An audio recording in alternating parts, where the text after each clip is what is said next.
내 눈을 열어서 주의 귀한 것을 보게 하소서. 시편 119편 18절 말씀입니다. 성서를 만나다 에베소서 강좌 제6강을 시작하겠습니다. 오늘 주제는 그때와 이제, 에베소 2장 8절에서 13절까지가 되겠습니다. 이 강좌는 위클리프 유니버시티 학생들을 위해서 제작을 합니다.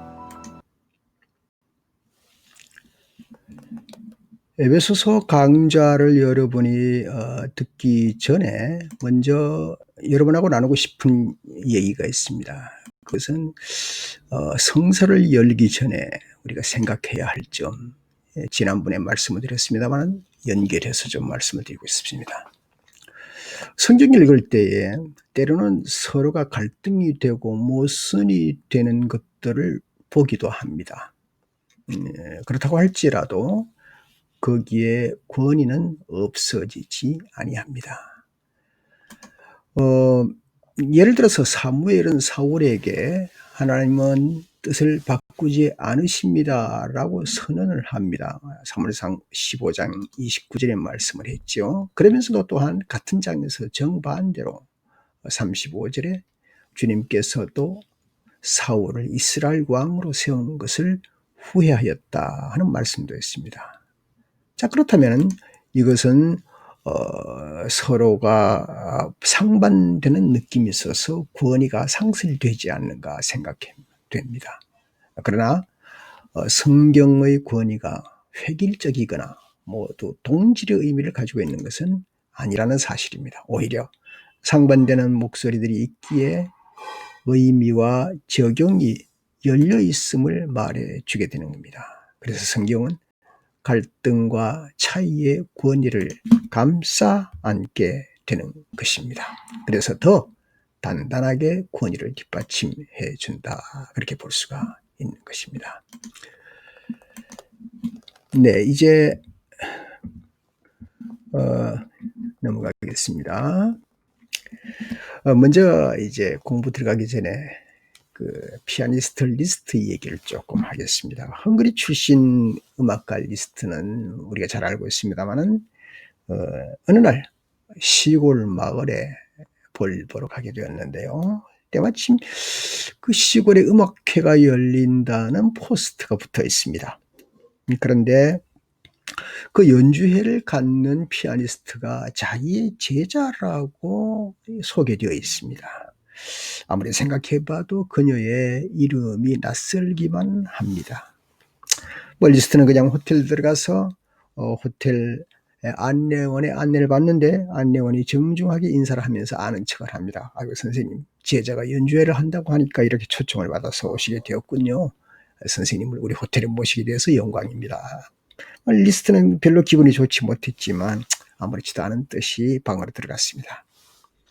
조금 있다니까 리스트 방문을 누가 두드립니다. 열어보니까 어떤 한 여성이 들어오는데 자세하게 자기 자신을 얘기하기 시작합니다.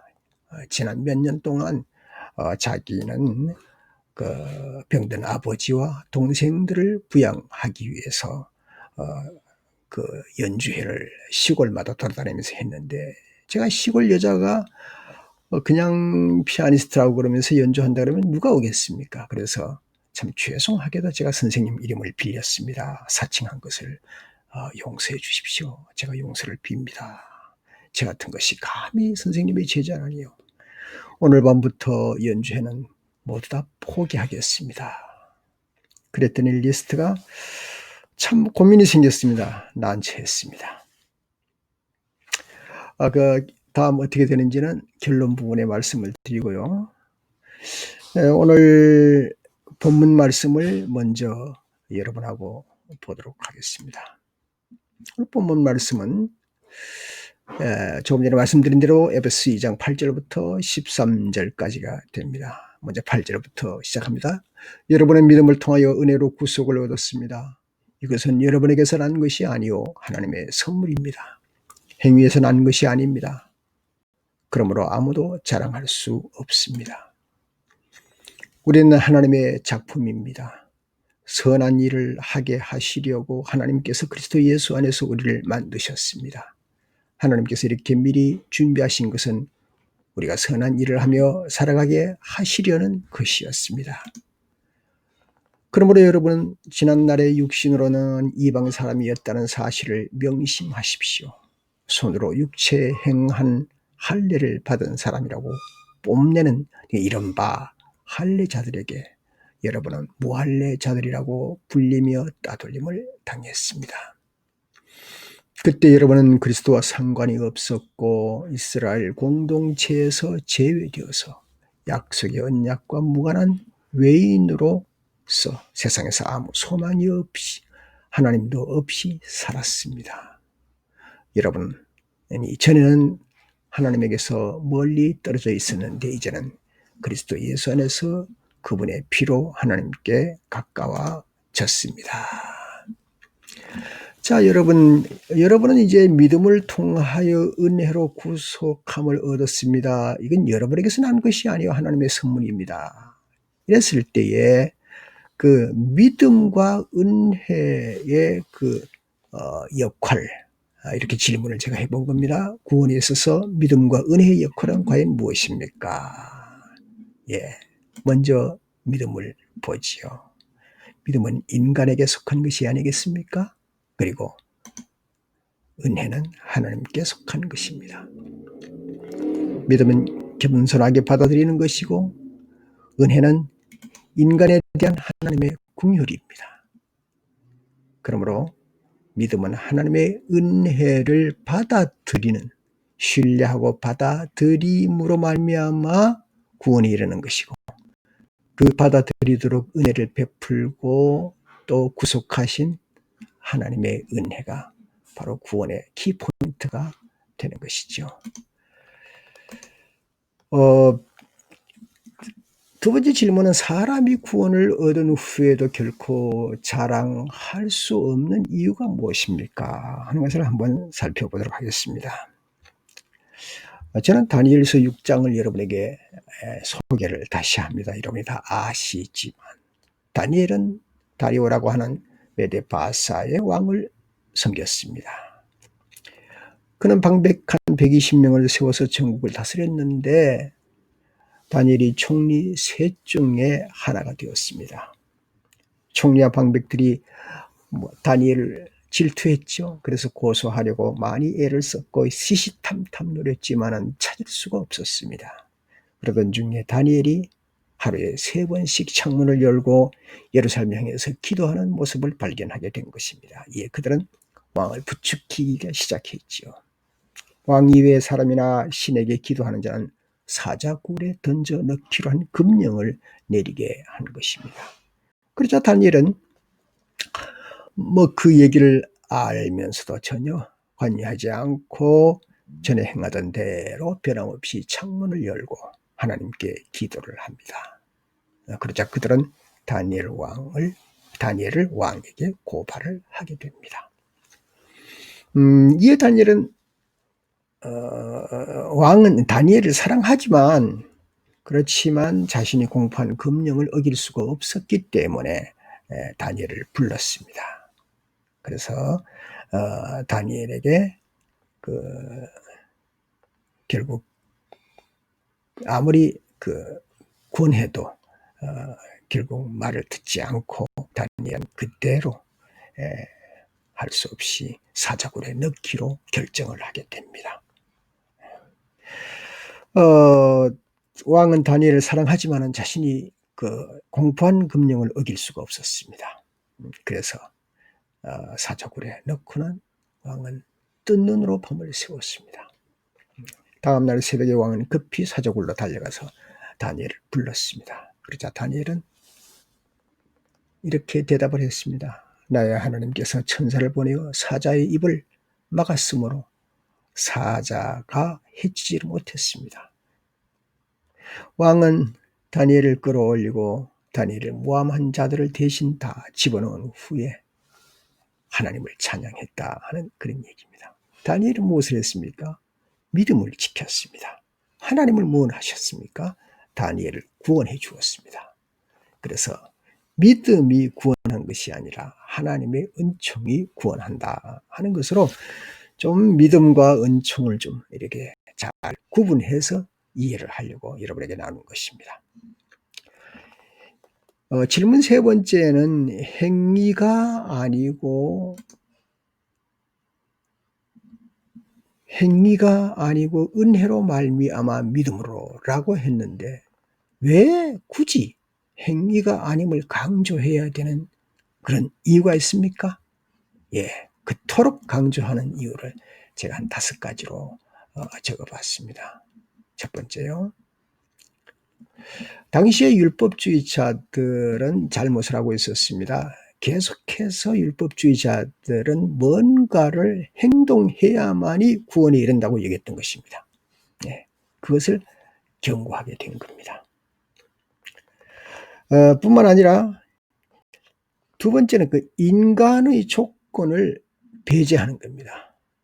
인간은 항상 자기의 조건을 생각합니다. 내가 이렇게 하면 이런 결과가 일어나고 이렇게 하면 이렇게 된다라고 하는 생각과 조건 때문에 그것을 완전히 배제하는 겁니다. 그래서 8절에 여러분에게서 난 것이 아니요 라고 분명하게 지적을 하고 있습니다. 세 번째는 순종이라고 하는 새로 지음받는 것은 순종해야 된다는 것을 알 수 있도록 하기 위함이 아닌가 그렇게 볼 수밖에 없는 것이죠. 우리가 물론 교리적으로 행위가 아니고 하나님의 은혜다, 믿음이다 라고 하는 것은 맞습니다. 그러나 그 교리의 배경에 한번 생각을 해볼 수가 있습니다. 처음에 아담이 배신한 것이 무엇입니까? 하나님께 순종하지 않은 것입니다. 그러면 하나님께서 구원하는 사건이 무엇입니까?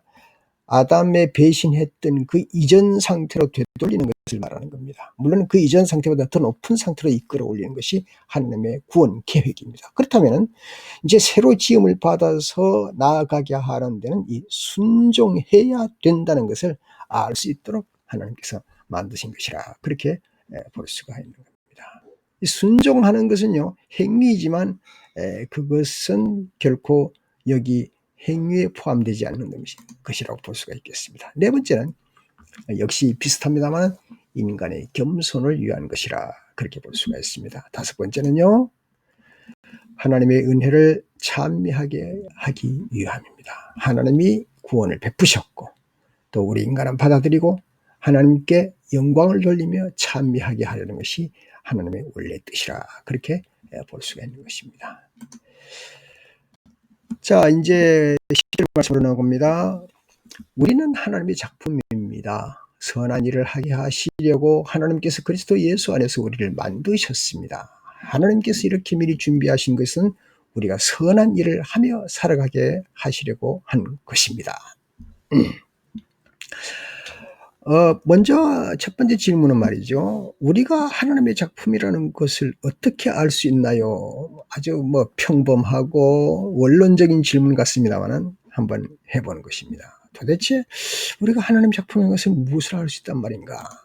예, 그것은 우리가 하나님의 작품인 것을 기초부터 알아야 되는 것이죠. 우리가 하나님으로부터 시작되었다는 기초를 깔아야 되는 것이죠. 골로새 1장 16절에 만물이 그에게서 창조되되 하늘과 땅에서 보이는 것들과 보이지 않는 것들과 혹은 보좌들이나 주관자들이나 정사들이나 권세들이나 만물이다. 그로 말미암아 맘고 그를 위하여 창조되었다라고 했습니다. 두 번째는요. 삶의 출발을 우리 자신으로부터 하기 시작하면 결론 없이 혼란만 가중됩니다. 물론 이제 삶의 출발이 이제 조금 전에 하나님으로부터 시작되었다고 원래를 내세웁니다. 그러나 되돌아보면요, 만약에 삶의 출발을 내가 시작하는 걸로, 내가 이 땅에 태어났으니까, 아버지 어머니로부터 태어났으니까, 내가 모든 것을 시작하는 거 아니야? 라고 출발하게 되면요, 끊임없이 인간은 혼란을 가져오게 되는 겁니다. 예. 거기에는 많은 말을 할 수가 있겠죠. 어떤 일을 하더라도, 무슨 일이 성취되어도 혼란만 가중될 뿐이라 하는 것을 말씀드리는 겁니다. 세 번째는 이것은 그러니까 이제 하나님의 작품이라 하는 이 사건은 말이죠.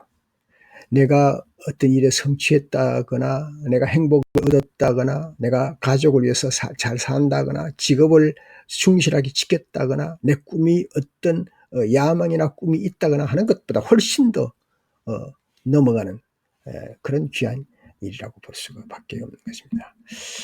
여기에는 이제 목적을 이끄는 삶의 옛날에 교회에서 함께 공부하는 것들이 여기 이렇게 담겨져 있었습니다. 10절에서 다음 질문, 하나님은 우리를 왜 만드셨나요? 또 원론적인 질문이 되겠습니다. 하나님 우리를 왜 만드셨나요? 여기에 보면은 그림에 보면 많은 사람이 있습니다. 남자, 여자, 직업들, 다른 모습들, 그러나 모든 사람들이, 그리고 얼굴 색깔도 다르고요. 남녀노소가 다 있지만은 이 사람들 모두 다가 각자의 나름대로 안에서 선한 일을 행하게 하려 하십니다. 그것이 하나님이 우리를 만든 이유라고 볼 수가 있겠습니다. 자, 선한 일을 하시려고 한다는 말씀은 무슨 뜻인가? 선한 일은 뭐냐? 이것은 선한 일을 하면 되지 않느냐?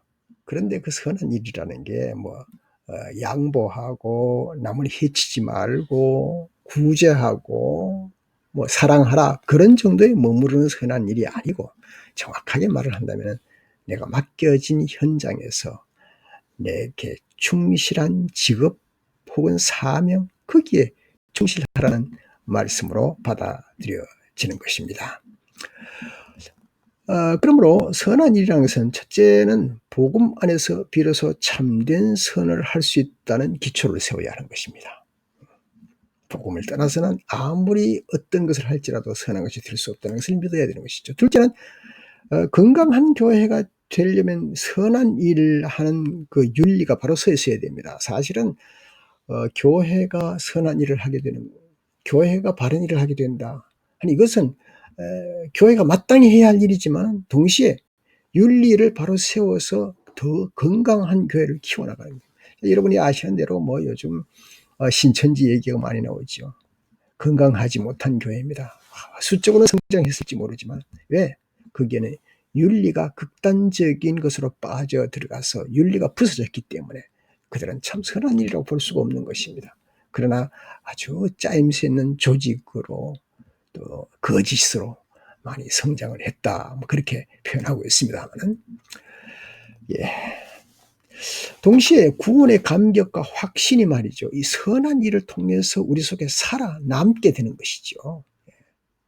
내가 하나님 믿고 구원을 받았으면 그 구원의 감격이 어떻게 살아남습니까? 내 속에 하나님이 창조하신 그 선한 것을 계속해서 내 속에서 밝혀낼 때에, 그럴 때 그것이 존재가 생명을 가지고 성장을 하게 되는 것이죠. 뿐만 아니라 내가 선한 일을 할 때에, 그 선한 일이라는 것은 좀 전에 말씀드린 사명과 직업과 내가 맡긴 일에 대한 최선을 다하고 또 정직하게 바른 일을 행해 나갈 때에 우리 그리스도인들은 영육간의 건강을 지키게 되는 겁니다. 저는 믿음으로 말씀대로 정직하게 사는 것은 아주 건강하고도 관계 있다, 그렇게 보는 사람입니다. 제 질문 4로 넘어가겠습니다. 선한 일을 그럼 어떻게 할 수 있단 말입니까? 선한 일을요, 보십시다. 나오는 대로 보겠습니다.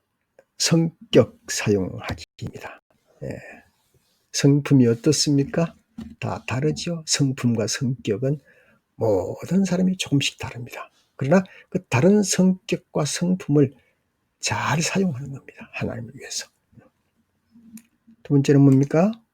능력 사용하기입니다. 내게 속한 능력이 있습니다. 내게 무슨 능력을 받았는가? 운동신경이 발달된 사람이 있을 테고요. 기계를 잘 다루는 사람이 있을 테고, 농담, 말을 잘하는 사람이 있을 테고, 저는 사실상 가르치는 일을 하고 있지만 지금 그 말에 좀 약합니다. 아주 다양한 언어를 구사하는 부분에 약해서 항상 제가 여러 사람의 도움을 받으려고 애를 쓰고 있습니다만 아직도 멀었습니다. 거기다 농담까지 잘하는 사람은 참 아주 흥미가 끌립니다. 예. 그런 사람 좀 부럽죠.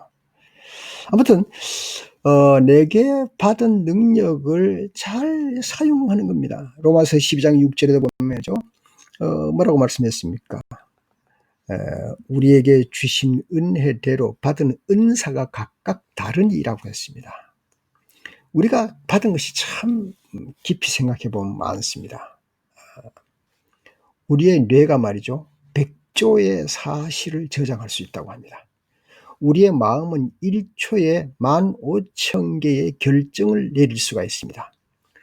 우리의 코는요, 1만 가지 이상의 냄새를 맡을 수가 있습니다. 여러분, 냄새를 맡으면서 맛이 조금 더 있다, 덜 있다, 뭐 짜다, 싱겁다, 많이 짜다, 적다, 너무 달다, 예, 시끄럽다. 아유, 얼마나 많이 표현할 수 있겠습니까? 그게 15,000개나 된다고 합니다. 대단하죠? 우리의 코가 그만큼, 예, 예, 우리의 코가 그 1만 가지 이상의 냄새를 맡을 수가 있다고 합니다. 그 다음에 우리의 감각은 말이죠. 그 어떤 물건을 인식할 수가 있는데 25,000분의 1의 물건을 인식할 수가 있는 겁니다. 인식할 수 있죠. 우리는 아주 색깔의 구분이 아주 흐린 것, 진한 것, 더 진한 것, 아주 강한 것 다 구분할 수가 있는 겁니다. 체크 무늬도 알고요. 예, 순색과 체크 무늬를 얼마나 우리 잘 구분합니까? 아주 자세한 것까지 디자이너들은 그 많은 색깔과 많은 디자인을 다 구분하고 정리하지 않습니까? 예. 우리의 혀는 200만 개 가운데 하나인 탄산 원료를 감지할 수가 있습니다. 예. 콜라 맛이 어떻고, 또 세브렛 맛이 어떻고, 또 뭐 다 알지 않습니까? 예, 모르지 않죠. 커피 맛도 아주 뭐 미묘하게 그걸 다 알아냅니다. 얼마나 우리가 능력이 있는지 모릅니다. 제가 한 번은 말이죠. 그 학교에 우리 아이를 데리러 갔더니 우리 아이가 학교에서 제 차를 타고 떠나면서 중학생 때 아이가 막내가 그때 아이가 차 안에서 계속 창문을 열고 친구 이름을 부르면서 야 누구야 잘 있어라 내일 보자 또 누구야 내일 보자 얘가 부지런하더라고요. 그래서 내가 뭐 얘기했죠. 야 넌 친구 이름을 도대체 몇 명이나 외우고 있냐. 그래서 아빠 한 40-50명 외우고 있지. 오, 너 머리 좋구나. 내 딸이 머리 좋으네. 40-50명의 친구 이름을 다 외워요. 그래. 아빠는 교인이 몇 명이에요? 예, 몇 명이다. 그러면 그 교인 이름 다 외워요, 못 외워요? 그럼 애기들 이름까지 다 외우지. 아이고, 그러면 아빠는 쟤보다 몇 배나 머리가 좋은 거예요. 깜짝 놀랐습니다. 저도 그만큼 나도 잘 사용하고 내가 능력이 있는 줄 몰랐습니다. 예, 우리는 뿐만 아니라 경험을 가지고 있습니다. 경험을 사용하는 겁니다. 예, 크고 작은 경험들, 많은 경험들이 있죠. 그리고 마지막에는 우리는 은사를 사용할 수가 있습니다. 그 은사를 통해서 우리는 하나님에게 쓰임받는 선한 일을 많이 할 수 있게 되는 것이죠. 이제 마지막 이제 3절을 한번 보십시다. 11절 그러므로 여러분은 지난날의 육신으로는 이방 사람이었다는 사실을 명심하십시오. 손으로 육체 행한 할례를 받은 사람이라고 뽐내는 그 이른바 할례자들에게 여러분은 무할례자들이라고 불리며 따돌림을 당했습니다. 그때 여러분은 그리스도와 상관이 없었고 이스라엘 공동체, 그 개역 개정에는 이스라엘 나라라고 그랬습니다. 그러나 이 공동체가 더 정확한 번역 같으네요. 에서 제외되어서 약속의 언약과는 무관한 외인으로서 세상에서 아무 소망도 없어 하나님도 없이 살았습니다. 여러분, 전에는 하나님에게서 멀리 떨어져 있었는데 이제는 그리스도 안에서 가까워졌습니다. 조금 빠졌군요. 가까워졌습니다. 그리스도 안에서 그분의 피로 하나님께 가까워졌습니다.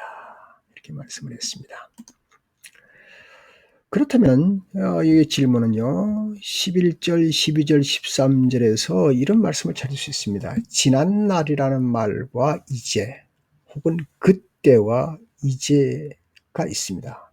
그 두 가지를 한번 구분해 보면서 오늘 공부가 마치게 될 것 같습니다. 먼저는요.